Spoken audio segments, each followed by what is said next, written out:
Hello friends, आज हम लोग वस्त्र निर्माण नया चैप्टर देखने जा रहे हैं। उम्मीद है ये चैप्टर पढ़ने के बाद आपको अच्छा लगेगा।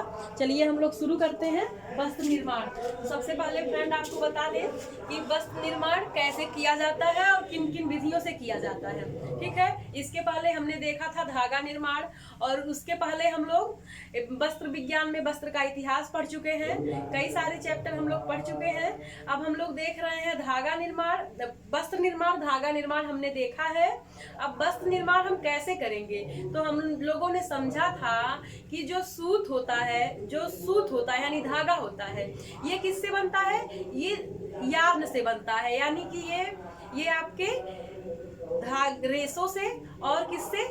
तंतु से बनता है। तो तंतु या रेशे से आपका धागा बनता है, धागे से आपका कपड़ा बनता है। तो ये कपड़े कैसे फिर उस पर परिसज्जा होती है, फिर वो हमारे पहनने योग्य वस्त्र बन जाता है। लेकिन कुछ ऐसे भी वस्त्र हैं जो बिना धागों के ही बनाए जाते हैं, जो डायरेक्ट जैसे जो कागज से बनाए जाते हैं, जो बिना रेशा बनाए ही बना दिए जाते हैं। अब ये कैसे बनते हैं हम लोग सीक्वेंस से समझेंगे। तो हम देख रहे हैं वस्त्र निर्माण। ठीक है, ये हमारा नया चैप्टर है और यहाँ से जो क्वेश्चन पूछे जाते हैं हम लोग शार्ट कर करके पढ़ेंगे। बहुत ज्यादा पोथा यहाँ पढ़ने की जरूरत नहीं है, बस जितना क्वेश्चन हमसे पूछा जाएगा हम लोग बस उतना ही पढ़ने की कोशिश करेंगे। ठीक है, तो देखेंगे हम लोग वस्त्र निर्माण। वस्त्र निर्माण में क्या देखेंगे ये बिना रेशों से, जो बिना रेशों से वस्त्र बनेगा, और क्या रेशों या तंतुओं से जो वस्त्र बनेगा, और फिर धागों से जो वस्त्र बनेगा। आपने समझा था कि रेशों से ही धागा बनता है, ठीक है, और धागों से कपड़ा बन जाता है। लेकिन हम यहाँ क्या देख रहे हैं, कुछ बिना रेशों के ही वस्त्र बनते हैं। वस्त्र नहीं बनते हैं लेकिन वस्त्र की तरह ही यूज किए जाते हैं। ठीक है, अब बिना रेशों से क्या क्या बनेंगे, तो ये बनते हैं कागज से। ठीक है, कागज से बनते हैं, प्लास्टिक फिल्म या शीट से बनते हैं, पॉलीयूरिथेन से बनते हैं, और किससे? ये टापा वस्त्र भी बनते हैं। अब हम एक एक समझेंगे। कागज से क्या बनते हैं फ्रेंड? एकदम सिंपल है। आप लोग शादियों में जाते होंगे ना, जो शादी विवाह में डिस्पोजल मिल जाता है, या फिर कागज की भी कई सारी चीजें आपको देखने को मिल जाती हैं। उसमें जो कागज के रंग बिरंगे हम लोग देखते हैं ना, कि कागज से बना हुआ है कोई बर्तन, नैपकिन, या फिर कह सकते हैं जो आपातकालीन वस्तुएं होती हैं या फेंक देने वाली वस्तुएं होती हैं, उसके लिए कागज का यूज होता है। ठीक है, क्योंकि जो कागज होगा वो उसका रिसाइकलिंग इजी होता है। ठीक है, कागज से जो वस्त्र बनते हैं वो सड़ जाएंगे। ठीक है, इसीलिए वो फेंक देने वाले सस्ते वस्त्र किससे बनते हैं? कागज से बनते हैं। क्या क्या बनेंगे? जो नैपकिन होगा या आपातकालीन चद्दर हो जाएगा। इसी तरह जो फेंक देने वाली जितनी भी वस्तुएं हैं वो कागज से बनाई जाती हैं। अगला देखेंगे प्लास्टिक फिल्म या शीट्स। ठीक है, ये कैसे बनेंगे? ये प्लास्टिक फिल्म से। अब देखिए प्लास्टिक कह रहा है, तो हम लोगों ने समझा था जो रेयान होता है, नायलॉन होता है, ये भी प्लास्टिक के रेशे ही होते हैं। लेकिन इसमें क्या किया जाता है, घोल बनाने के बाद कोई स्पिन रेट, जैसे आप अपने घरों में छन्नी देखते होंगे, या फिर कह सकते हैं जो अभी छन्नी का ही बस जान लीजिए, हम लोग चाय छानते हैं वहां से निकलता है, उसी तरह स्पिन रेट भी होता है। ठीक है, और यहाँ पे जब प्लास्टिक फिल्म या शीट से बनेगा तो उसको रेशा बनाने की आवश्यकता नहीं होगी। जो स्पिन रेट से निकाला जाएगा, मान लीजिए ये कोई इस तरह का आपका स्पिन रेट है, यहाँ पे इस तरह से बारीक छिद्र है। अब यहाँ से जो निकाला जाएगा ये आपका रेशा बनेगा ना। तो जब हम बिना रेशों वाला वस्त्र पढ़ेंगे तब इसको रेशा बनाने की आवश्यकता है ही नहीं। ये जो घोल होगा, इसी घोल से डायरेक्ट वस्त्र बना दिए जाते हैं। अब ये कैसे वस्त्र बनते हैं? वस्त्र के निचले सतह पर सहारा प्रदान करने के लिए बनाए जाते हैं। मान लीजिए कागज के हम लोग देखते हैं ना, कुछ सुंदर से रंग बिरंगे हमको प्लेट मिल जाते हैं, बहुत सारी वस्तुएं मिल जाती हैं, तो उसके नीचे जो सहारा दिया जाएगा नायलॉन से, या फिर जो रेयान बनता, नायलॉन का सबसे अच्छा एग्जाम्पल है, उसका जो घोल होगा, विस्कस हो गया, या फिर विस्कस रेयान ही होता है, या फिर नायलॉन हो गया, इनके जो घोल होते हैं उनसे ये प्लास्टिक सतह पर सहारा प्रदान किए जाएंगे और उसमें कुछ रंग मिला दिए जाएंगे। ठीक है, रंग मिला दिए जाएंगे तो क्या हो जाएगा, बहुत सुंदर चीजें बन के तैयार होंगी। या फिर चद्दर ही बनेगा, या फिर अस्पताल में जो हम लोग देखते हैं फेंक देने वाली बनती है वस्तुएं, तो वो किससे बनेगा? पहले कागज से बनेगा। अब कागज में सहारा कौन देगा? तो ये प्लास्टिक से, मतलब वो घोल जो होगा, ठीक, विस्कस घोल होगा या नायलॉन जो भी होंगे, ये सहारा प्रदान करने के लिए लिए यूज किए जाएंगे। अगला देख रहे हैं हम पॉलीयूरिथेन फोम। ये क्या करेगा फ्रेंड, जो पॉलीयूरिथेन फोम होता है ये अच्छे विसंवाहक होते हैं, ठीक है, इसमें अच्छे विसंवाहक के गुण होते हैं, इसीलिए ये भराई के काम में यूज किए जाते हैं। इसमें हवा प्रवेश नहीं कर पाता है। तो आप ऐसे ही अनुमान लगा लेंगे, होम साइंस की छात्राएं तो वैसे भी बहुत सारी चीजें बनाती ही हैं, जैसे कि कुशन बनवाया गया कॉलेज में, है ना, बहुत सारी चीजें बनवाई जाती हैं, बच्चों से फोम मंगवाया जाता है।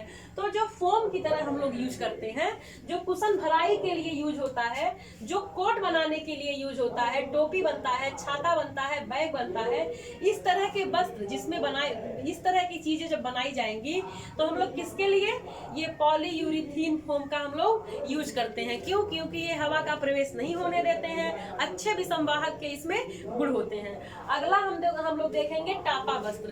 टापा वस्त्र क्या होता है फ्रेंड्स? टापा वस्त्र जो होता है ये दीपों पे, जो दीप होते हैं ना, हम लोग जानते हैं हमारे इंडिया के आसपास भी कितने सारे दीप हैं, लक्ष्य दीप है और भी कई सारे हैं, है ना। तो जो दीप होते हैं वहां पे ज्यादा इसका यूज किया जाता है। ये फिग वृक्ष के तंतुमय छाल द्वारा परिधान बनाने में उपयोग किया जाता है। और अगर भारत की बात करें तो किसी बुक में लिखा गया है कि सहतूत के जो वृक्ष होते हैं वहां के छाल का भी यूज करते हैं, लेकिन इसके लिए हम सबसे अच्छा समझेंगे फिग वृक्ष जो टर्की में पाया जाता है, इससे तंतुमय छाल से परिधान बनाए जाते हैं। अगला हम देखेंगे रेशों या तंतुओं से जो वस्त्र बनेंगे। फ्रेंड आप जानते हैं रेशों से क्या बनेगा? रेशों से क्या बनेगा तो आप जानते हैं फेल्टिंग होता है, जिससे नमदा बनाया जाता है। नमदा क्या होता है? ये बार बार क्वेश्चन पूछता है तो आप समझ लेंगे, या लिखने की जरूरत हमको नहीं लग रहा है। नमदा क्या होगा?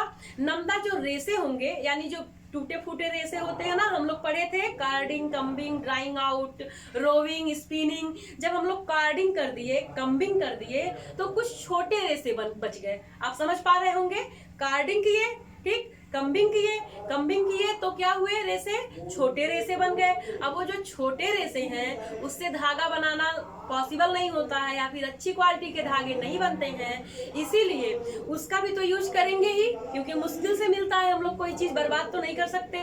तो क्या होता है? उससे नमदा बनाए जाते हैं, ठीक, उससे बहुत सारे बनाए जाते हैं, लेकिन नमदा सबसे अच्छा एग्जाम्पल होता है। किसके लिए? रेशों या तंतुओं से बनने वाले वस्त्रों के लिए। अब अगला हम देखेंगे धागों से जो वस्त्र बनेंगे। धागों से कौन कौन से वस्त्र बनेंगे? फ्रेंड्स हम नमदा की बात करेंगे। आप जानते हैं नमदा किससे बनाया जाएगा? तो छोटे रेशों से बनाया जाएगा। लेकिन फ्रेंड्स ये किसके छोटे रेशों से बनाया जाएगा? तो मैक्सिमम ऊन के छोटे रेशे को चिपका के बनाया जाता है, लेकिन अनानास के पत्तों का भी यूज किया जाता है। आप एक लाइन में याद रखेंगे, जो ऊन के नन्हे छोटे रेशे होते हैं उनसे नमदा बनाया जाता है। जो ऊन के नन्हे छोटे रेशे होते हैं उनसे नमदा बनाया जाता है।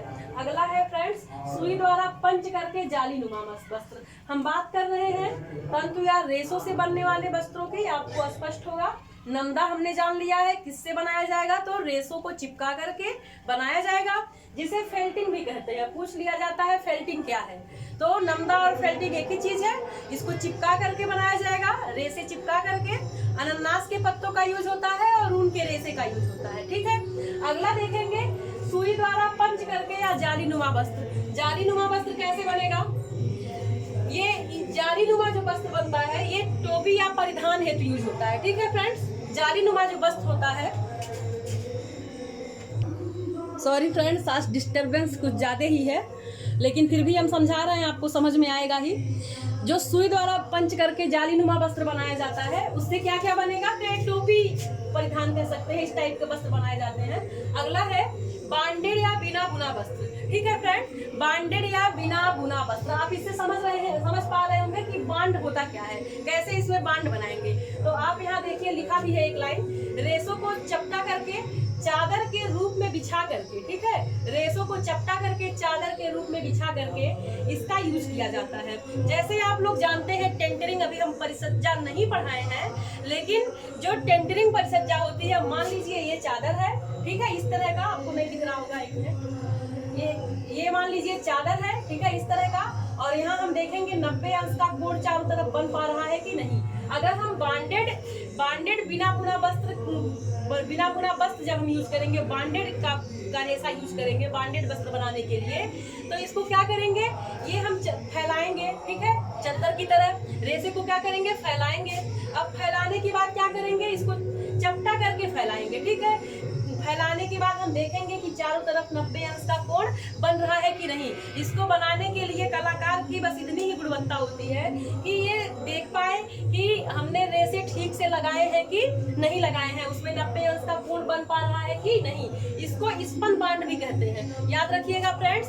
बांडेड वस्त्र जो होता है उसको स्पन बांड भी कहते हैं, और इसमें 90 अंश के कोण का भी ध्यान रखा जाता है। और जो 90 अंश का कोण होता है टेंडरिंग परिचर्या में यूज की जाती है।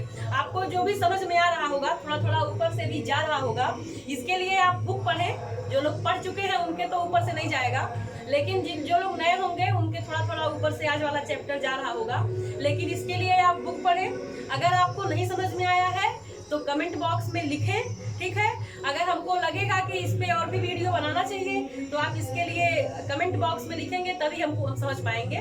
तो हम प्रयास करेंगे कि और भी अच्छे से ये चैप्टर हम आपको समझा पाएं। लेकिन अगर आपको समझ में आता है तब भी आप फीडबैक देना नहीं भूलेंगे, लाइक शेयर सब्सक्राइब जरूर करेंगे, ठीक है। तो आगे देखेंगे हम, सुई द्वारा पंच करके हमने बना लिया है बांडेड वस्त्र, जिसे हम स्पन यार्न भी कहते हैं, तो हमने उसको भी बना लिया है। अगला है रेयान का प्रयोग, ठीक है, ठीक नहीं, इसी में है। इसमें जो बांडेड बिना बुना वस्त्र होता है जिसे स्पन बांड कहते हैं, इसमें रेयान का ज्यादा यूज होता है। आप जानते हैं रेयान सेल्यूलोजिक फाइबर होता है, मानव निर्मित प्रथम रेशा होता है, ठीक है। इसमें 3 टाइप होते हैं, विस्कस रेयान, कुप्रोमोनियम और नाइट्रोसेल्यूलोज। तो जो बांडेड बिना बुना वस्त्र बनेगा इसमें रेयान के रेशे का ज्यादा यूज होगा, क्योंकि ये जो है सेल्यूलोजिक रेशा है, थोड़ा सा कृत्रिम हो जाता है और थोड़ा सा सेल्यूलोजिक हो जाता है, ठीक है। इसीलिए इससे जो है बनाए जाते हैं क्या क्या, टेबल कवर बनाए जाएंगे, आपके कुशन कवर बनाए जाएंगे, पर्दा बनाया जाएगा, ठीक है। इस तरह के मतलब जो भी बनेगा ये कवर का काम करेगा, ठीक है। ये टेबल कवर हो जाए, कुशन कवर हो जाए, या फिर जो भी जहाँ भी कवर बनाना हो हमको कवर के रूप में या पर्दे के रूप में हम इसका यूज करेंगे, क्योंकि ये प्लास्टिक होता है, ह्यूमन फ्रेंडली ये नहीं होता है, ठीक है। तो अगला देखेंगे हम, पहला आपका नमदा हुआ, दूसरा सुई द्वारा पंच करके, तीसरा है बांडेड या बिना बुना वस्त्र, चौथा है आपका यांत्रिक बांड वस्त्र, ठीक है। चौथा है आपका यांत्रिक बांड वस्त्र, ठीक है। तो यांत्रिक बांड वस्त्र में देखिए फ्रेंड, इससे 3 प्रकार के यांत्रिक बांड वस्त्र से 3 प्रकार के वस्त्र बनाए जाएंगे, ठीक है। कैसे बनेंगे, ये रेशों से ही बनेंगे यांत्रिक बांड वस्त्र भी। इसमें 3 प्रकार के वस्त्र बनाए जाएंगे। पहला है मॉलीवाट, ठीक है, मॉलीवाट। दूसरा है मॉलीपॉल,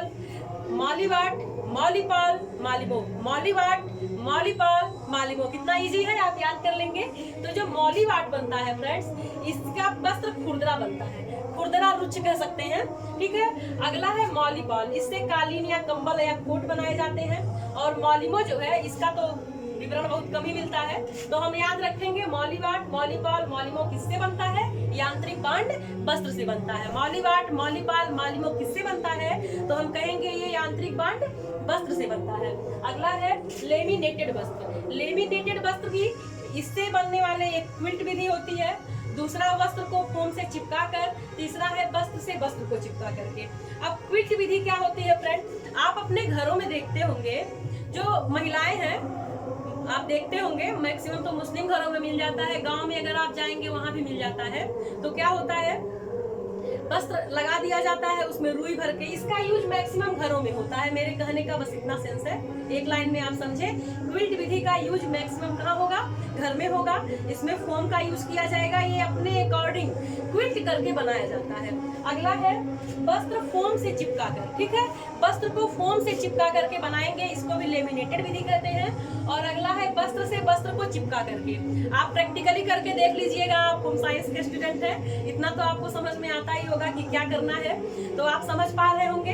ये नमदा, ठीक है, सुई द्वारा पंच करके बांडेड वस्त्र। और क्या है, यांत्रिक बांड वस्त्र और लेमिनेटेड वस्त्र, ये बनाए जाते हैं रेशों से, ठीक है। और इसके पहले हम लोगों ने पढ़ा था जो बिना रेशे से बनाए जाते हैं, ठीक है। अब हम आगे देखेंगे जो धागों से बनते हैं। लगभग कपड़े धागों से ही बनते हैं, लेकिन ये हमने पढ़ा अभी कि वस्त्र कैसे कैसे बनाए जाते हैं। तो हमने 3 मेथड देखा है।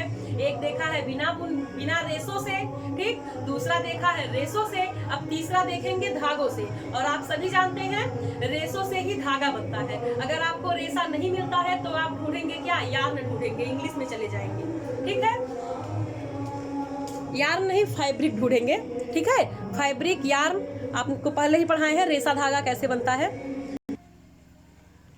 जो धागों से वस्त्र बनाए जाते हैं, धागों से बनने वाले वस्त्र में सबसे पहला प्रोसेस होता है आपका गूंथना।